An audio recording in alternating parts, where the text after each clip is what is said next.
ప్రియమైన 9వ తరగతి విద్యార్థులకు మీరమ్మ హిందీ విద్యాలయంకు సాదర స్వాగతం। ఈ రోజు పాఠ్యాంశంలో భాగంగా జిస్ దేశ్ మే గంగా బెహతీ హై పాఠ్యాంశం నుంచి అభివ్యక్తి సృజనాత్మకత నేర్చుకుందాం।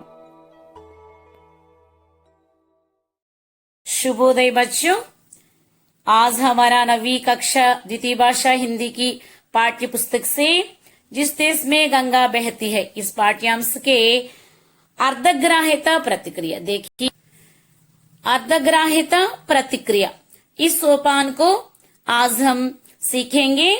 आमे देखिए, प्रश्नों के उत्तर बताइए।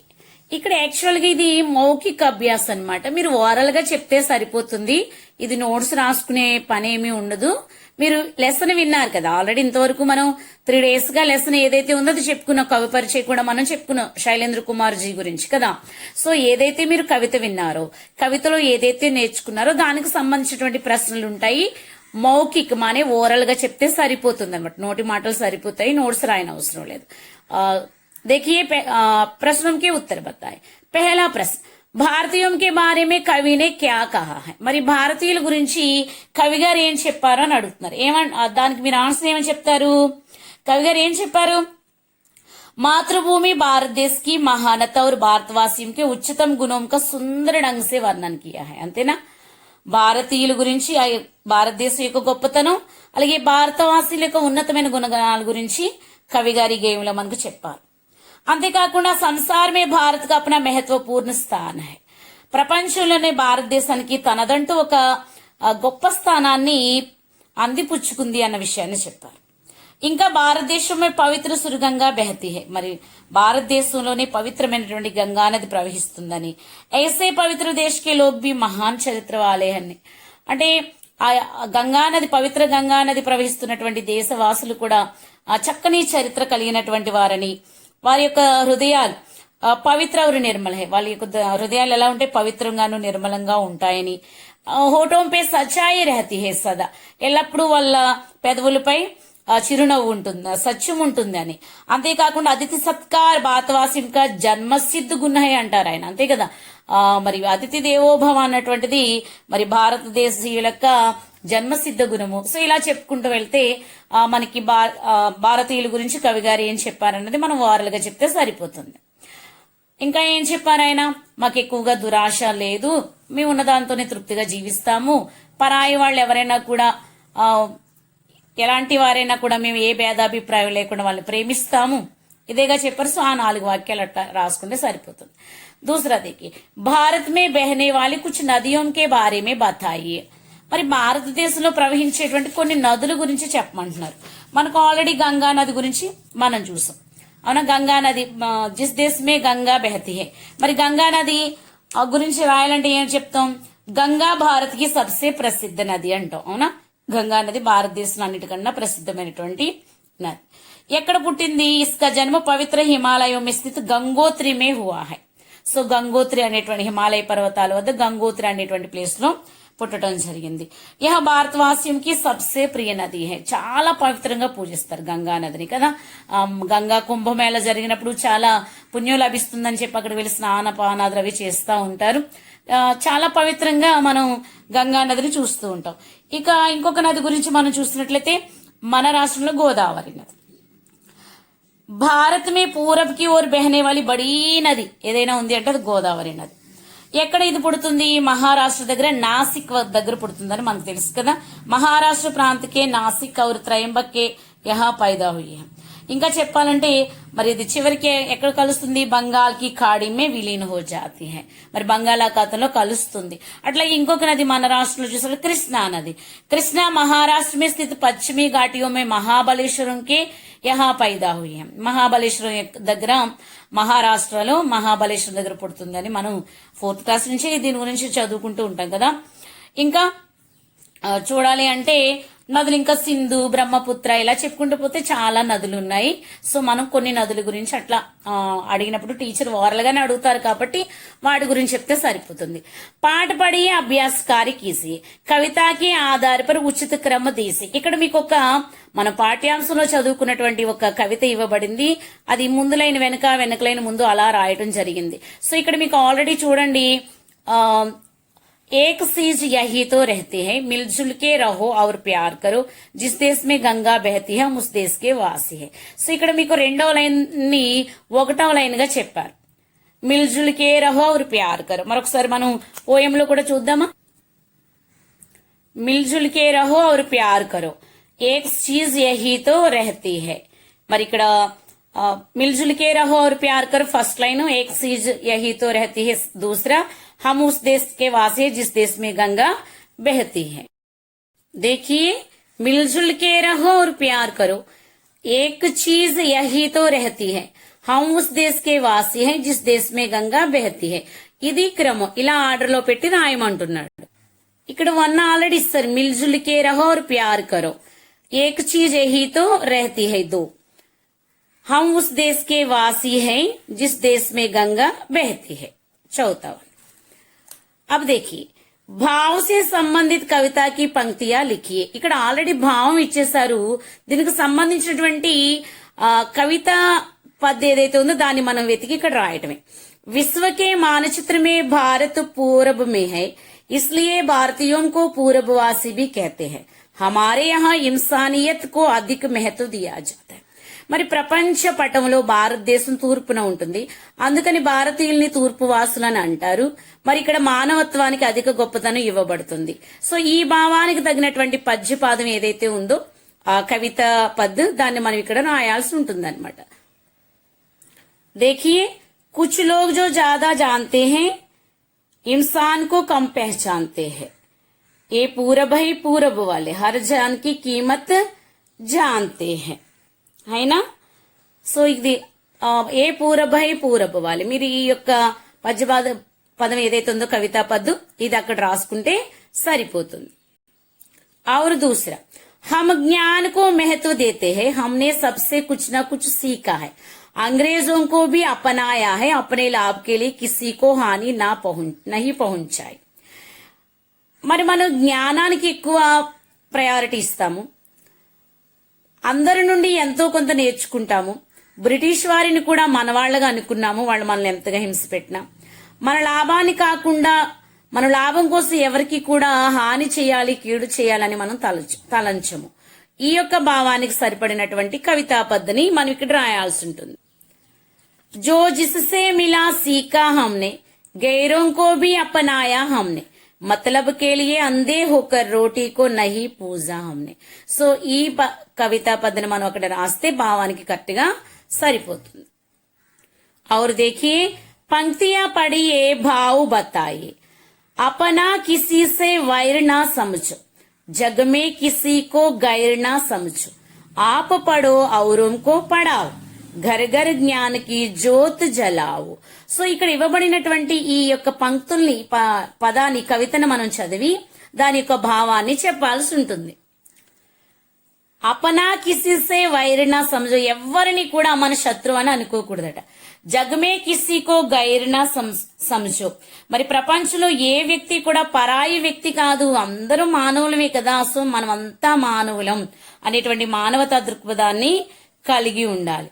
ఆప పడో, నువ్వు చదువుకో, ఔరోంకో పడావు, ఇతరులను కూడా చదివించు, నువ్వు జ్ఞానాన్ని తెలుసుకో, నీకు తెలిసినటువంటి జ్ఞానాన్ని నలుగురికి పంచు, వాళ్ళు కూడా జ్ఞానాన్ని ఆర్జించే విధంగా వాళ్ళని చదువుకొని గర్గర్ జ్ఞానికి జ్యోతి జలావు. మరి ప్రతి ఇంటిలో కూడా నువ్వేం చేయాలి, చదువుల దీపాన్ని వెలిగించాలి, జ్ఞానపు దీపాన్ని వెలిగించాలి. నువ్వు నీ ఇంట్లో వెలిగించుకోవాలి, అలాగే ఇతరుల ఇళ్లలో కూడా జ్ఞానపు జ్యోతులు వెలిగేలాగా చూడాలి. ఇదంతా ఓవరాల్ గా మనం చెప్పుకుంటే సరిపోతుంది, నోట్స్ అవసరం లేదు. సో మనకి ఇంపార్టెంట్ ఏంటంటే అభివ్యక్తి సృజనాత్మకత. సో ఈ అభివ్యక్తి సృజనాత్మకత అనే నుంచి వచ్చేటువంటి ప్రశ్నలు ఏవైతే ఉన్నాయో ఇవి మనకి ఎగ్జామ్స్ లో వస్తాయి. చూడండి, ఈ ప్రశ్నకి ఉత్తర 2-3 వాక్యం దీజీ అంటే 2-3 వాక్యాలు ఇవ్వమన్నాడు. సో 3 మార్క్స్ की 2 మార్క్స్ की అట్లా ఈ క్వశ్చన్స్ మనకు వస్తాయి. गीत में कवि ने मिलजुल के रहने के लिए क्यों कहा होगा, हमें अपने मेहमान के साथ कैसा व्यवहार करना चाहिए, हर जान की कीमत जानते हैं, इसका भाव अपने शब्दों में लिखिए. అదేవిధంగా ఈ గీత్ గా సార్ అప్నే శబ్దం में लिखिए. మరి ఈ యొక్క కవిత యొక్క సారాంశాన్ని మీ మాటల్లో తెలియజేయండి. సో వీటి యొక్క నోట్స్ కూడా మీకు ఇవ్వబడుతుంది. నోట్స్ రాసుకోండి, అందరూ కూడా మిస్ అవ్వద్దు. ఏ రోజు పాఠ్యాంశాలు ఆ రోజు వినటం, ఏ రోజైతే నోట్స్ సెండ్ చేసామో ఆ రోజు ఖచ్చితంగా నోట్స్ రాసి పెట్టుకోండి. స్కూల్ ఓపెన్ అయిన తర్వాత ఖచ్చితంగా అందరు నోట్స్లు కూడా చెక్ చేయబడతాయి. ఓకేనా? ఇప్పుడు నోట్స్ చూద్దాం. మొత్తం ఎన్ని ఈ 4 ప్రశ్నల యొక్క నోట్స్ ని కూడా మనం రాసుకుందాం. जिस देश में गंगा बहती है, इस कविता पाठ्यांश की अभिव्यक्ति सृजनात्मकता के प्रश्नों को अब हम जान लेंगे. देखिए पहला प्रश्न, गीत में कवि ने मिलजुल कर रहने के लिए क्यों कहा होगा? మరి యొక్క పాటలో కవి గారు కలిసిమెలిసి ఉండాలి అని ఎందుకు చెప్పి ఉండవచ్చు? संसार में कहीं भी किसी देश में भी ना दिखाई देने वाली పవిత్ర భావన, ప్రపంచంలో ఎక్కడా కూడా ఏ దేశంలో కూడా కనిపించినటువంటి ఒక పవిత్రమైనటువంటి భావం విశ్వమానవ కళ్యాణ భావన, అదే వసుదైక కుటుంబ భావన. తథా అనేకతామే ఏకత, భిన్నత్వంలో ఏకత్వం. ఆదికో దునియాకో దిఖానే కే ఇలాంటి పవిత్రమైనటువంటి భావాల్ని ప్రపంచానికి చూపించడానికి భారత్ కో దునియాకి సామ్నే ఆదర్శ దేశ్ బనానే కే లియే, అంతేకాకుండా భారతదేశాన్ని ప్రపంచం ఎదుట ఒక ఆదర్శవంతమైనటువంటి దేశంగా తయారు చేయడం కోసం మరి గీత్ మే కవినే మిల్జుల్గా రెహనేకో కహా హోగా, మరి పాటలో కవి గారు కలిసిమెలిసి ఉండాలి అని చెప్పి ఉండవచ్చు. అంటే కవి గారు ఎందుకు చెప్పారన్న దాన్ని మనం ఇక్కడ రాస్తే సరిపోతుంది. दूसरा प्रश्न देखिए, हमें अपने मेहमान के साथ कैसा व्यवहार करना चाहिए? మరి మనము మన యొక్క అతిథుల పట్ల ఏ విధంగా వ్యవహరించాలి? మెహమాన్ కా అర్థ హై అతిథి. మరి మెహమాన్ అంటే బంధువు, అంటే ఎవరు చుట్టాలని చెప్తాం కదా. అతిథి కా సత్కార్ భారతీయ లోగోं का జన్మసిద్ధ గుణ హై. మరి బంధువులని లేదా మనకి ఇంటికి వచ్చినటువంటి అతిథిని సత్కరించడం అనేది భారతీయ ప్రజల్లో జన్మసిద్ధ గుణం అని చెప్పొచ్చు అన్నమాట. అతిథి సత్కార్ को ही परम धर्म मानकर जी जान से उसकी सेवा में निमग्न होना चाहिए. మరి అతిథి సత్కారమే పరమధర్మంగా తలచి ప్రాణం పెట్టి మరి వారికి సేవ చేయటం, వారి సేవలో తరించటం అనేది మరి అనాదిగా వస్తున్నటువంటి మన భారతీయ సంస్కృతి. हर जान की कीमत जानते हैं, इसका भाव अपने शब्दों में लिखिए. మరి భారతీయులైనటువంటి వారికి విషయంలో ఒక మాట చెప్పబడింది కదా, ప్రతి ప్రాణి యొక్క విలువ వారికి తెలుసు అని. దీనికి సంబంధించి మీ యొక్క భావాన్ని తెలియజేయండి అంటున్నారు. భారతవాసి మానవతాకి ప్రతిమూర్తి హై. మరి భారతీయులు అంటేనే మానవత్వం ప్రతిబింబిస్తుంది అని, మానవత్వానికి ప్రతిరూపంగా చెప్పబడుతుంది భారతీయుల గురించి. ఇన్సానియత్కు అధిక మహత్వ దేనే వాలే హై. మరి మానవత్వానికి పెద్ద పీట వేస్తారు, మానవతా విలువలకి. वास्तव में संसार के कुछ लोग हमसे भी अधिक ज्ञान संबंधी విషయ जानते हैं. నిజానికి చెప్పాలంటే ప్రపంచంలో కొంతమంది ప్రజలు ఉన్నారు, వాళ్ళు మనకంటే ఎక్కువ జ్ఞాన సంబంధమైనటువంటి విషయాలు, టెక్నాలజీకి సంబంధించి అనేక విషయాలు వాళ్ళకి తెలుసు. లేకిన్ వే మానవతా కా మూల్య నహీ సమజ్ సక్తే హై. వాళ్ళకి మానవత్వపు విలువలు మాత్రం వాళ్ళకి మనకు తెలిసినంతగా, అంటే భారతీయులకు తెలిసినంతగా తెలియదని చెప్పాలి. భారతీయ లోగ్ హర్ ప్రాణి కా మహత్వ జాన్తే హై. మరి భారతీయులైనటువంటి మనము ప్రతి ప్రాణి యొక్క విలువ మనకు తెలుసు. ఉన్కా ఆదర్ కర్తే హై. మరి ప్రతి ప్రాణిని కూడా మనం ఆదరిస్తాము, గౌరవిస్తాము, సన్మానిస్తాము. जिस देश में गंगा बहती है, गीत का सार अपने शब्दों में लिखिए. మరి జిస్ దేశ్ మే గంగా బెహతీ హై అనేటువంటి పాట యొక్క, అంటే గేయం యొక్క సారాంశాన్ని మీ యొక్క మాటల్లో రాయండి అంటున్నారు. पहला क्या लिखना? 1966. उपनाम शैलेंद्र, प्रमुख कृति न्योता और चुनौती. यह एक कविता संग्रह है. देखिए विशेषताएं. कवि का विशेषताएं है, शैलेंद्र जी हिंदी सिनेमा के एक जाने माने गीतकार थे. उन्हें 3 बार सर्वश्रेष्ठ गीतकार का फिल्म फेयर పురస్కార్ మిలా. మనం చెప్పుకున్నాం కదా, మరి సినిమా పాటలు రాయటంలో ఆయన గొప్ప పాత్ర పోషించారు. 3 సార్లు మరి ఆయన ఫిల్మ్ఫेयर అవార్డు కూడా అందుకోవడం అనేది. सारांश, कवि जी ने इस गीत में मातृभूमि भारत देश की महानता और भारतवासियों के उच्चतम गुणों का सुंदर ढंग से वर्णन किया है. మరి కవి గారు ఈ గేయంలో మనం చూసినట్లయితే మాతృభూమి అయినటువంటి భారతదేశం యొక్క గొప్పతనాన్ని, భారతవాసీల యొక్క ఉన్నతమైనటువంటి గుణగణాల్ని చాలా అందమైనటువంటి పద్ధతిలో ఇక్కడ అభివర్ణించారు. సంసార్ మే భారత్ గా అపనా మహత్వపూర్ణ స్థాన్ హై. మరి ప్రపంచంలోని భారతదేశం తనకంటూ ఒక ప్రత్యేకమైన మహోన్నతమైనటువంటి స్థానాన్ని అందుపుచ్చుకుంది. భారత్ మే పవిత్ర సురగంగా బహతి హై. వీటితో పాటుగా మరి భారతదేశంలో పవిత్రమైనటువంటి ఆ గంగా నది ప్రవహిస్తూ ఉంది. ऐसे पवित्र देश के लोग भी महान चरित्र वाले हैं. మరి అలాంటి సురగంగా ప్రవహిస్తున్నటువంటి ఆ పవిత్ర జలాలు తాగినటువంటి ఆ పవిత్ర దేశం యొక్క ప్రజలు కూడాను గొప్పదైనటువంటి చరిత్ర కలిగిన వారు. ఉన్కే దిల్ పవిత్ర और నిర్మల్ హై. వారి యొక్క హృదయాలు చాలా పవిత్రంగా, నిర్మలంగా, నిష్కల్మషంగా ఉంటాయి. ఉన్కే హోఠోం సే సదా సచ్ హీ నికల్తా హై. వారి పెదవుల నుండి ఎల్లప్పుడూ కూడా సత్యమే బయటకు వస్తుంది. అతిథి సత్కార్ భారతవాసియం కా జన్మ సిద్ధ గుణ్ హై. మరి అతిథి సత్కారం అనేది అతిథిని గౌరవించటం, అతిథి దేవోభవ అన్నటువంటి నానుడి భారతవాసీల యొక్క జన్మ సిద్ధ గుణము. బై బర్త్ ఆ యొక్క గుణంతోనే వాళ్ళు పుడతారు, అతిథి దేవోభవ అనేటువంటి గొప్ప గుణముతో అని చెప్తా ఉన్నారు. కభీ లాలచ్ మే పడ్కర్ జ్యాదా సే జ్యాదా కమానే కే బజాయ్ जो थोड़ा भाग्य से मिले उसी से संतुष्ट होने वाले हैं. మరి ఎప్పుడు కూడా దురాశకి లోను కాకుండా ఎక్కువగా సంపాదించాలి, వాళ్ళను కొల్లగొట్టి వీళ్ళను కొల్లగొట్టి అనేటువంటి ఆ యొక్క భావం లేకుండా వాళ్ళు కష్టించిన దానితో వాళ్ళ కష్టే ఫలి అన్నట్టుగా వాళ్ళకి ఎంత భాగ్యం ఉందో ఆ భాగ్యంతోనే సంతృష్టి చెందేవాళ్ళు భారతీయులు. భూమాత भी उनके मदद करती है. మరి భూమాత కూడా అలాంటి వారికి సాయపడుతుంది. భారతవాసి మానవతావాది. మరి భారతీయులందరూ కూడా మానవత్వం పరిమళించినటువంటి మహా మనుషులని చెప్పొచ్చు. విశ్వ కే హర్ ఏక్ వ్యక్తి కా మహత్వ ఖూబ్ జాన్తే హై. మరి ప్రపంచంలో ఏ వ్యక్తి అయినప్పటికీ కూడా తెల్లోడా నల్లోడా అలా జాతి భేదాభిప్రాయాలు ఏమీ కూడా లేవు. ప్రతి ఒక్క ప్రాణము కూడా విలువైనదే అనేటువంటి నమ్మేటువంటి మానవతావాదులు భారతవాసులు. చాహే కితనే భీ భేదభావ్ రహే సబ్ మిల్జుల్ కర్ ప్రేమ్ సే రహనా వే అప్నా ధర్మ మాన్తే హై.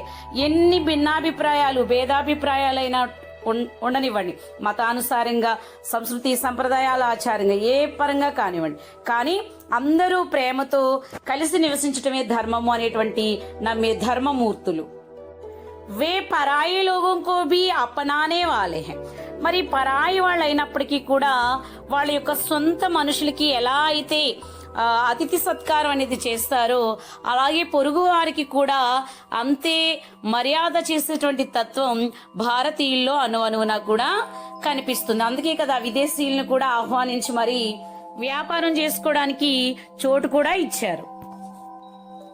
ఇతనే ఉత్తమ గుణం వాలోం కో సంసార్ భర్ మే ఆదరణీయ స్థాన్ హై. మరి ఇన్ని ఉత్తమ గుణగణాలు కలిగినటువంటి భారతీయ వాసులకి ప్రపంచం నిండా కూడా గౌరవప్రదమైనటువంటి ఆదరణపరమైనటువంటి ఒక గొప్ప స్థానం ఉంది. యహీ బాత్ ఆజ్ సారే విశ్వమే ఫైలీ హై. సో ఈ విషయము, ఈ మాట ఇవాళ ప్రపంచం అంతా కూడా వ్యాపించి ఉంది భారతీయుల యొక్క గొప్పతనం. ఇస్ ప్రకార్ కవిజీ కే బాతుం సే మై బి సహమత్. సో ఈ విధంగా కవి ఏదైతే వర్ణించి చెప్పారో దాంతో పాటు నేను కూడా అంగీకరిస్తున్నాను. నా అభిప్రాయం కూడా ఇదే. కవి గారు ఏదైతే చెప్పారో దానిని మన మాటల్లో రాయమన్నారు కాబట్టి మనం ఈ రకంగా మరి యొక్క సారాంశాన్ని ముగించవచ్చు.